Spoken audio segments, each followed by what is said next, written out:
wa asyhadu anna Muhammadar Rasulullah sallallahu wasallam alaihi wa ala alihi wa sahbihi wa man tabi'ahum bi ihsan, amma ba'd. Babud du'ai fis shalah, doa dalam sholat. Sholat itu sendiri artinya doa, karena sholat dari mulai takbir sampai salam berisi doa. Doa sebagaimana sudah kita bahas ingkum, ada doa yang masalah meminta, ada doa yang sana memuji. Allahu Akbar, sami Allahu liman hamidah, ya Rabbana walakal hamdu, itu semua doa sana. Doa sana ini dalam bahasa umumnya zikir. Dalam perspektif lain juga demikian, zikir ada dua. Ada zikir yang sebatas sana, ada zikir yang masuk kategori doa. Jadi tidak perlu bingung mendudukan dua istilah tersebut. Zikir yang sifatnya memuji itu biasa disebut zikir, sedangkan zikir yang sifatnya meminta itu yang biasa disebut doa. Maka yang dimaksud tema ini adalah doa di dalam sholat. Doa yang dimaksud doa-doa permohonan, doa masalah. Tentu kaitannya dalam bab yang kita bahas ini karena berkaitan dengan doa, tidak berkaitan dengan sholat. Kalau berkaitan dengan sholat ada bab sholat yang sudah dulu dibahas. Ini kaitannya dengan doanya. Imam Bukhari menuliskan 3 hadis di sini. Yang pertama, An Abi Bakrin As-Siddiq radhiyallahu annahu qala lin Nabi sallallahu alaihi wasallam. Abu Bakar As-Siddiq, beliau berkata kepada Nabi sallallahu alaihi wasallam, "Alimni du'aan ad'u bihi fi sholati." Ajarkanlah kepadaku doa yang aku panjatkan dalam sholatku. Para ulama memberikan catatan, tentu ini adalah bentuk ketawaduan, kerendah hatian di hadapan orang yang lebih berilmu. Karena pasti Abu Bakar As-Siddiq ahli berdoa. Masa Abu Bakar As-Siddiq sebelum bertanya begini tarang doa di musola? Tapi barangkali ada lagi doa lain, doa khusus yang harus aku baca dalam sholat. Ini juga menunjukkan iman itu bertingkat, ya, naik atau kadang turun, bukan kadang turun, atau ada yang turun, ada yang rendah. Meski Abu Bakar As-Siddiq sudah bisa sholat, sudah bisa berdoa dalam sholat, tapi beliau ingin naik level. Barangkali ada doa yang lain. Maka Nabi SAW menjawab, Allahumma kul, katakanlah, Allahumma inni zalamtu nafsi dzulman katsira wa la yaghfiru dzunuba illa an faghfirli maghfiratan min indik warhamni innaka antal ghafurur rahim. Ya Allah, sungguh aku telah menganiaya diriku dengan penganiayaan yang banyak. Aku sudah zalim dengan kedzaliman yang tidak terhitung. Ini pun lagi-lagi kata para ulama sebagai adab merendah diri di hadapan Allah. Meski kata para ulama tidak terbayang apa sih dolimnya Abu Bakar yang sudah mendapatkan gelar As-Siddiq, orang yang paling benar, orang yang jujur di kalangan para sahabat lainnya. Masa selevel Abu Bakar banyak dolimnya? Tapi meski demikian, meski Abu Bakar As-Siddiq sudah pada makom aulia, makom wali Allah, tetap di nunga doa mah harus ada pengakuan dolamtu nafsi dulman katsira.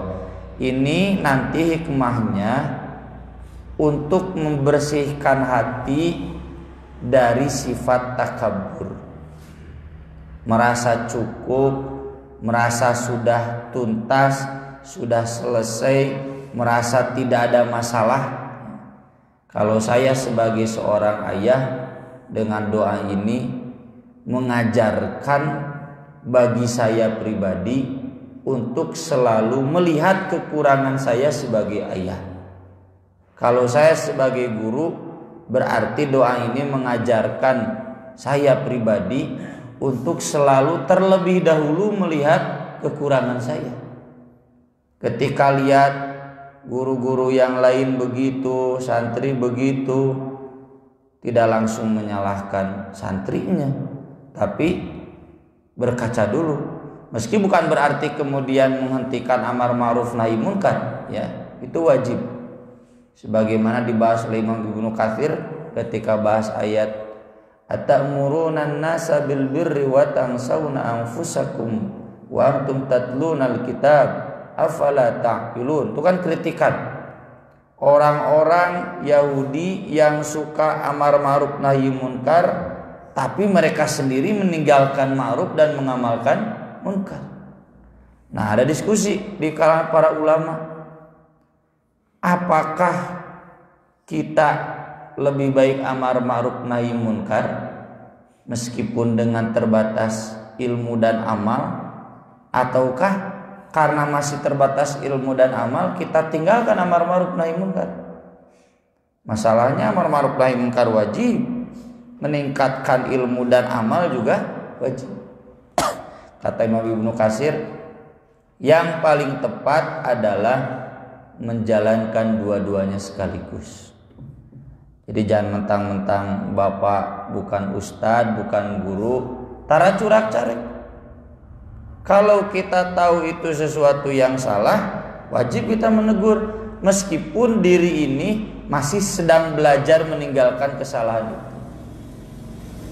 Yang dikritik oleh ayat yang tadi saya baca, itu orang yang memang sengaja terang-terangan dia mengamalkan kemungkaran, tapi dia melarang orang lain berbuat munkar. Itu nggak boleh.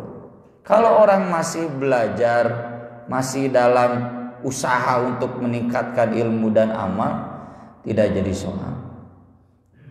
Nah, hadis ini, doa ini sekedar mengajarkan, selain kita menyalahkan santri, menyalahkan istri, menyalahkan anak, mun ketua nyalahkeun bawahan, maka harus juga yang paling utama menyalahkan diri sendiri. Istri urang kitu tidak, oh meureun urangna kieu itu. Istri kita malas ibadah, ya mungkin kita doanya belum maksimal, mungkin kita belum terlalu berwibawa di hadapan istri kita, karena mungkin terlalu banyak kekurangan yang kita miliki. Mungkin karena kewajiban kita memberi nafkah tidak dilihat oleh istri sebagai sudah berusaha keras, terlalu banyak nyelesainya, jadi tidak berwibawa di hadapan istri.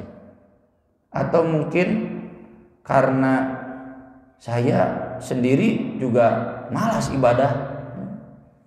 Ini mau mana mungkin menegur istri yang malas ibadah, saya sendiri malas. Nah itu doa-doa semacam ini sangat penting, ya, sangat urgen untuk menjadikan kita selalu mawas diri. Allahumma inni zalamtu nafsi dzulman katsira. Ya Allah, sungguh aku telah menganiaya diriku dengan kedzaliman yang banyak. Wala yaghfiru dzunuba illa an, dan tidak ada yang bisa mengampuni dosa kecuali Engkau. Faghfirli maghfiratan min indik, maka berikanlah aku ampunan dari sisi Engkau. Warhamni, juga rahmatilah aku, karena kalau mengampuni berarti selamat dari neraka, kalau rahmat berarti masuk ke surga. Jadi sapaket kamu sok dina doa-doa Nabi Adamnya, dolamna robbana dolamna anfusana wa illam taghfir lana wa tarhamna. Nabi Nuh, wa illa taghfirli wa tarhamni, ya, sapaket kebanyakan. Meski bukan berarti orang yang berdoa istighfar saja juga tidak memohon istirham, ada maksudnya di kesempatan yang lain ya dia juga harus mohon rahmat. Innaka antal ghafurur rahim, sesungguhnya Engkau Maha Pengampun lagi Maha Penyayang.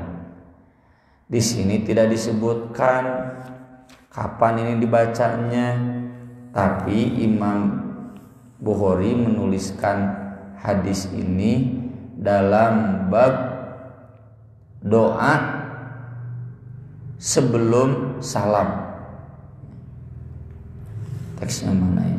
Pokoknya tadi ada ketemu. Jadi babnya bab doa sebelum salam. Imam Ibnu Hajar sendiri dalam Bulughul Maram, beliau menuliskan hadis ini dalam rangkaian hadis-hadis sebelum salam. Lalu nanti sesudah salam ada lagi hadis-hadis lain tentang doa-doa. Sebetulnya bukan hanya sebelum salam, dalam sujud pun boleh. Imam Ibnu Hajar Al-Asqalani di sini beliau memberikan catatan ada 6 tempat di mana Nabi mengajarkan doa dalam sholat. Yang pertama, akibat takbiratul ihram, sesudah takbiratul ihram. Di antara doa yang Nabi ajarkan, Allahumma ba'id baini wa baina khotoyaya, dan seterusnya, doa kan. Yang kedua, ketika i'tidal, banyak nih doanya. Di antaranya sesudah mil as-samawati wa mil al-ardi wa mil ma syi'ta min syai'in ba'du, kesananya ada Allahumma tahhirni bithalji wal barad wal ma'il barid. Ya Allah, sucikanlah aku dengan salju, dengan es, dengan embun, dan air yang dingin. Atau yang lainnya ya,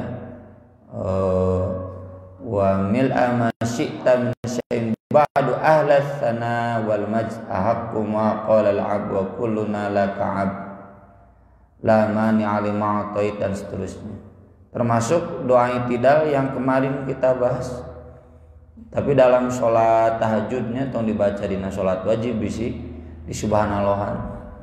Allahumma lakal hamdu anta nurus samawati wal ard wa lakal hamdu anta qayyimus samawati wal. Di akhirnya kan faghfirli ma qaddamtu wa ma akhartu wa ma asrartu wa ma a'lantu wa la ilaha ghairuk, ya, wa la haula wa la quwwata illa billah. Itu ada juga dibaca di i'tidal. Kemudian yang ketiga, dalam ruku, di antaranya bacaannya subhanakallahumma rabbana wa bihamdika allahumma firli. Tata ikfirli kan doa. Yang keempat, dalam sujud, ini doanya terkenal, aktsaru ma kana yad'u fi, kata Imam Ibnu Hajar, beliau yang paling banyak doa di sini. Ya, hadis yang terkenal menjelaskan aqrabu ma yakunul abdu min rabbih wa huwa sajidun.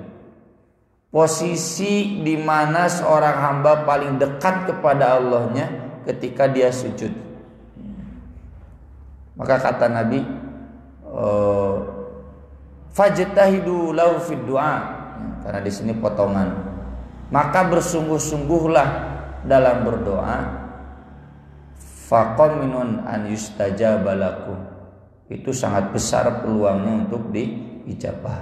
Jadi dalam sujud itu leluasa. Kemudian yang kelima, di antara dua sujud, Rabbighfirli, Rabbighfirli, Allahumma gfirli warhamni, dan seterusnya. Yang keenam, dalam tasyahud. Di sini disebutkan wasayati, nanti juga akan datang. Dalam tasyahud Nabi kan mengajarkan kepada seseorang yang duduk tasyahud lalu sebentar, kata Nabi, apa yang kamu baca? Katanya hanya bertahmid. Maka Nabi mengajarkan seseorang kalau tasyahud pertama yuthni 'ala Allah bima huwa ahluh, muji dulu ke Allah. Nanti di sini juga ada disebutkan at-tahiyyatu lillah wassalawatu wathayyibat, dan seterusnya. Yang kedua, tsumma yusolli 'alan nabi, sholawat kepada Nabi, Allahumma sholli 'ala Muhammad, dan seterusnya. Yang ketiga, tsumma liyatakhayyar minad du'a, tsumma yad'u bima syaa, silakan berdoa apa yang dia mau. Dan ini tasyahud bukan tasyahud akhir saja. Syekh Albani menegaskan termasuk tasyahud awal, kan nggak ada penjelasan. Ini tasyahud akhir aja, tasyahud awal tidak ada. Memang disebutkan ada hadisnya Nabi tasyahud awal itu sebentar, ya berarti doanya jangan lama-lama gitu. Bukan berarti tidak ada sholawat, tidak ada doa. Kalau di madhab Syafi'i kan sholawatnya juga diringkas ya, Allahumma sholli ala Muhammad. Makanya duduk tahiyat awal, tasyahud awal selalu lebih cepat ya kalau di kalangan Syafi'iyah itu. Tapi saya sependapat dengan ulama yang menjelaskan ini hadis berlaku umum, bukan tasyahud akhir saja tapi juga tasyahud awal. Masalah ada dalil duduk tasyahud awal sebentar dibanding duduk tasyahud akhir, ya tinggal diamalkan saja. Berarti sholawat dan doanya jangan terlalu panjang. Terlebih hadis tentang sholawat yang Nabi ajarkan, Allahumma sholli ala Muhammad wa ala ali Muhammad, dan seterusnya, yang menyebutkan Nabi Ibrahim alaihissalam, itu kan juga tidak disebutkan tasyahud awal, tasyahud akhir ya. Jadi diamalkan sholawat yang lengkap seperti itu. Kemudian tambahannya yang ketujuh, berarti entah Imam Ibnu Hajar kenapa menyebut 6, tapi beliau memberikan catatan juga di sini. Ada lagi yang lain ketika kunut ya, kunut dalam sholat, baik kunut nazilah atau kunut witir ya. Kunut witir dilaksanakan di dalam witir, baik di bulan Ramadan atau di luar Ramadan. Cuma memang Nabi tidak merutinkan. Ciri tidak merutinkan dari hadis-hadis tentang witir yang meriwayatkan kunut witir hanya Hasan bin Ali bin Abi Thalib cucunya. Ada juga yang memahami itu berarti di masa akhir ya, karena Hasan kan baru jadi remajanya di masa Nabi menjelang wafat. Itu doa ya, dan doa dalam kunut sebagaimana kita fahami, selain doa yang Nabi ajarkan, Allahumma hdini fi man hadait, itu bukan kunut subuh, itu kunut witir. Cuma memang kata Imam Asy-Syafi'i, kan membolehkan kunut subuh ya, karena riwayat yang maksur kunut itu saja, kunut witir nggak apa-apa ditransfer ke kunut subuh, karena intinya kunut bebas ya. Sehingga Bapak mau kunut tentang Palestina kan redaksinya nggak harus sama dengan yang diterbitkan oleh PP ya. Mau ditambah lagi dengan Myanmar silahkan bebas. Saya pun kalau memimpin kunut witir di pesantren kan tidak selalu sama, kecuali yang samanya itunya Allahumma hadina fi man hadait dan seterusnya. Hadis-hadisnya sahih, ada sanad yang dhaif, tetapi banyak juga sanad yang sahih. Dan saya membuka kitab-kitab tidak menemukan satu ulama pun yang menilai kunut witir bid'ah. Ya. Syekh Albani wae, Syekh Utsaimin tukang bid'ah-bid'ah kan gak berani membid'ahkan kunut witir. Hadis-hadisnya sahih. Ibnu Hajar menilai sahih. Jadi kalau ada yang menyebut dhaif, nya aya nu dhaif, tapi aya oge nu sahih. Kemudian yang ke-8, ketika membaca apa? Membaca Al-Qur'an, berarti ketika berdiri.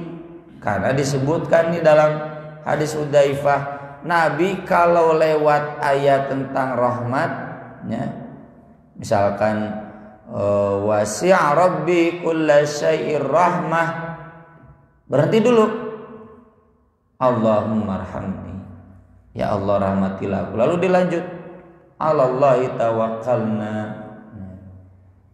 Atau ketika lewat ayat tentang azab, ya, misalkan hadhihi jahannamul lati yukadzibu bihal mujrimun, doa Rabbi inni a'udzubika min adzabi jahannam. Karena dilanjut yatufuna bainaha wa baina hamimin an gitu. Jadi tapi tong di doana tong ditajwidkeun nya bisa dianggap Al-Qur'an. Allahumma inni panapa taruh kata kenamja. A'udzubika min adzabi jahannam bisa dianggap Al-Qur'an. Doa mah doa we jangan pakai tajwid. Tajwid khusus di Al-Qur'an. Jadi 8 tempat dalam sholat Nabi baca doa. Doanya doa permohonan. Dari 8 tempat ini yang mutlak itu yang bapak-bapak bebas berdoa apa saja, itu di 3 tempat. 1 sujud, 2 sebelum salam, ya. Karena tadi kan nanti juga ada baca hadisnya, silakan doa apa saja gitu. Sujud juga silakan doa apa saja, dan kunut, ya, silakan doa apa saja. Yang intinya mendoakan keselamatan untuk kaum muslimin dan mendoakan siksa untuk orang kafir, baik di kunut witir apalagi di kunut nazilah, ya. Sisanya doa-doa yang lain itu tidak mutlak, ya. Maka dari itu kita cukupkan doa-doa tersebut pada apa yang dicontohkan Nabi. Contoh ketika iftitah dan ayana Allahumma ba'id baini wa baina khotoyaya, ya sudah, itu saja. Jangan kemudian kita tambah dengan yang lain, Rabbana atina fid dunya hasanah wa fil akhirati hasanah, enggak perlu, ya. Atau doa di antara 2 sujud, Rabbighfirli tambahan li kurang misalkan Allahumma inni dolamtu nafsi dzulman katsiran, itu posisinya tidak di antara 2 sujud. Posisi doa-doa yang mutlak di 3 tempat tadi, sujud, kunut, witir, dan sebelum salam. Yang tadi juga mutlak, tapi terkait dengan ayat kan, kalau ada ayat rahmat baru berdoa, kalau ada ayat siksa baru berdoa, kalau tidak mah, ya, ternyambung. Misalkan ayat qul huwallahu ahad Allahu samad lam yalid wa lam yulad, ngadoa Allahumma inni a'udzubika min adzabi jahannam, mana ada tengah bahas jahannam, harus dikaitkan dengan momentum. Hadis yang kedua yang ditulis oleh Imam Bukhari di sini dari Aisyah, beliau menafsirkan ayat surat Al-Isra. Ini 2 ayat sebelum akhir lah pokoknya. Tidak ada nomor ayatnya di sini. Wala tajhar bi sholatika wala tukhafit biha wabtaghi baina dzalika sabila. Jangan menjaharkan salatmu, jangan juga memelankannya, tapi tempuhlah yang diantara itu. Jangan terlalu keras, jangan terlalu lembut, laun. Kata Aisyah, unzilat fid du'a, ini diturunkan dalam hal doa. Doa itu jangan keras-keras, juga jangan terlalu lembut. Ini berarti mazhab Aisyah, mazhab yang minimal menggerakkan bibir. Boleh keluar suara asal jangan kedengaran orang lain.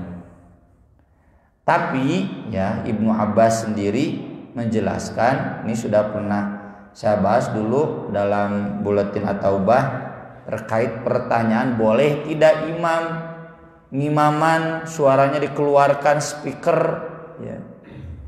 Maka saya menjawab makruh meski tidak ada larangan langsung. Ini larangan. Maksud ayat ini jangan menjaharkan bacaan sholat sampai terdengar oleh orang-orang musyrik yang sedang sholat, karena turunnya di Makkah. Yang sedang sholat, orang-orang musyrik yang sedang tidak sholat. Kan ketika Nabi sholat di Masjidil Haram, ayo orang musyrik menyembah berhala, ya banyak. Jangan sampai terdengar oleh mereka.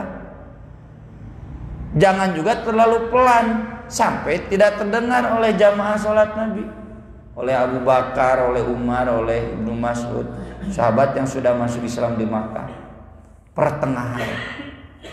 Ya itu dalil. Jadi jangan mengeluarkan suara yang terdengar oleh luar, cukup terdengar oleh jamaah setempat. Jadi kalaupun pakai speaker ya seperti dulu request saya, pakai mic di dia unggul ngarah teka silep ku tatangga. Teh lumayan ngukur ngapalkeun mah nya. Bentrok jeung bacaan batur teh error. Kaganggu. Jadi tidak konsentrasi. Terlebih ada hadis yang lain kan. Nabi sedang itikaf di masjid. Nabi kan itikafnya khusus pakai tenda biar tidak banyak yang mengganggu atau teu kabayang mun Nabi terbuka wah nyalampurkeun ngajak ngobrol. Napikeun ka subuh moal beres itikaf. Maka Nabi pakai tenda membuka tirai tenda. Kata Nabi, jangan mengeraskan wala tajhar ba'dukum ala ba'din wala yahrujanna ba'dukum ala ba'din. Jangan mengeraskan bacaan sebagian kalian pada sebagiannya lagi, dan jangan mengganggu, memberatkan sebagian kalian pada sebagiannya lagi. Sebelumnya, innal musalliya yunaji rabbah. Semua yang sholat itu sedang ngobrol dengan Allah, tong silih ganggu. Itu Nabi tujukan kepada para sahabat yang sedang sholat dan yang tidak sedang sholat tapi sedang mengaji, sedang ada yang sholat. Kan yang sedang sholat itu kata Nabi sedang dialog dengan Allah. Bacaan kamu jangan terlalu keras mengganggu sebagiannya lagi. Silih gandeng. Tuh, maka saya sering menegur ya di masjid-masjid umum.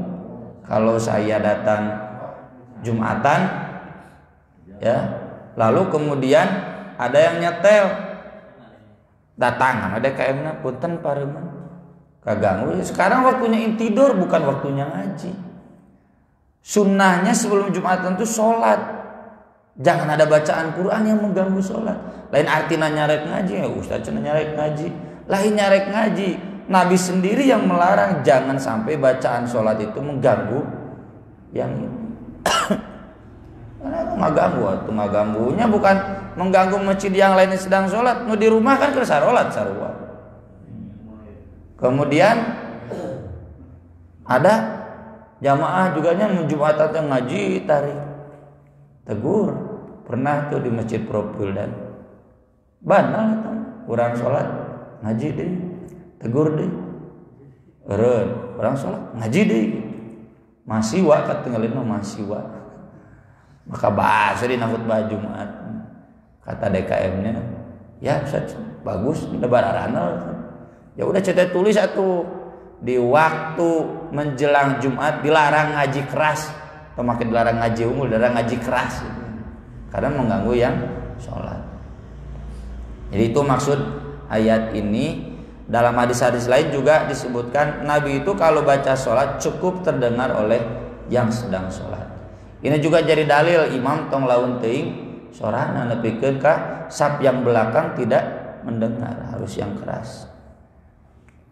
Kemudian hadis yang ketiga,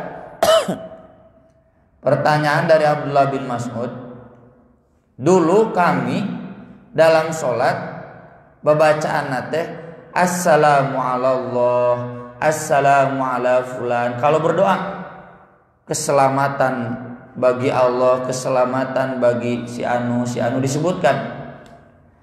Maka Nabi menegur, innallahu wassalam, assalamatu nama Allah. Maka jangan doakan keselamatan untuk Allah. Makanya diganti, bukan assalam. Doanya kan Allahumma antas salam wa minkas salam. Atau sarua jeung Ar-Rahman alallah, Ar-Rahim alallah, kan teu nyambung.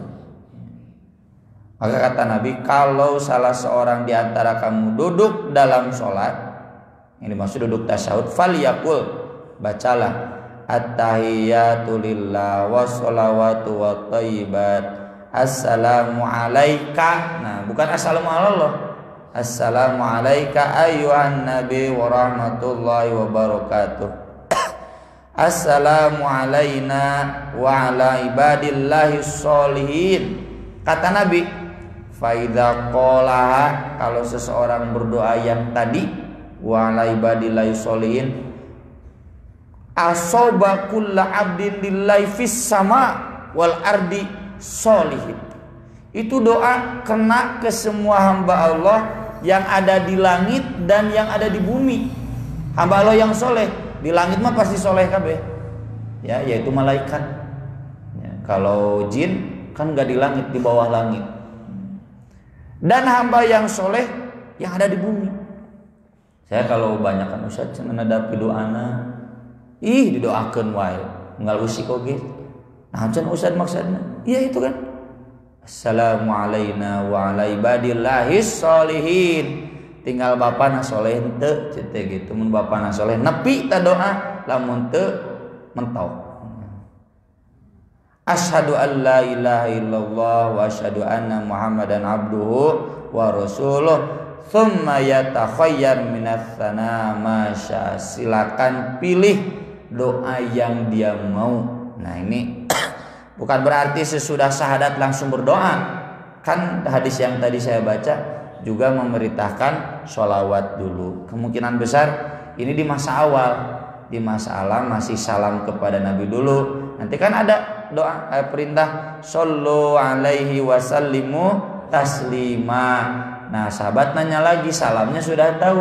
Assalamu alayka ayyuhan nabi. Ai sholawatna kumaha?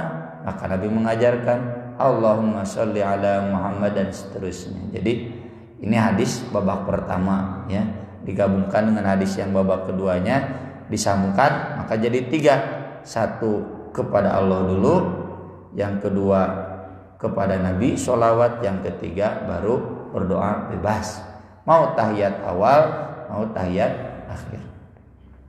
Sekian yang bisa dibahas. Subhanakallahumma wa bihamdik, asyhadu an la ilaha illa anta, astaghfiruka wa atubu ilaik. Wassalatu wassalamu ala rasulina al-karim. Wassalamualaikum warahmatullahi wabarakatuh.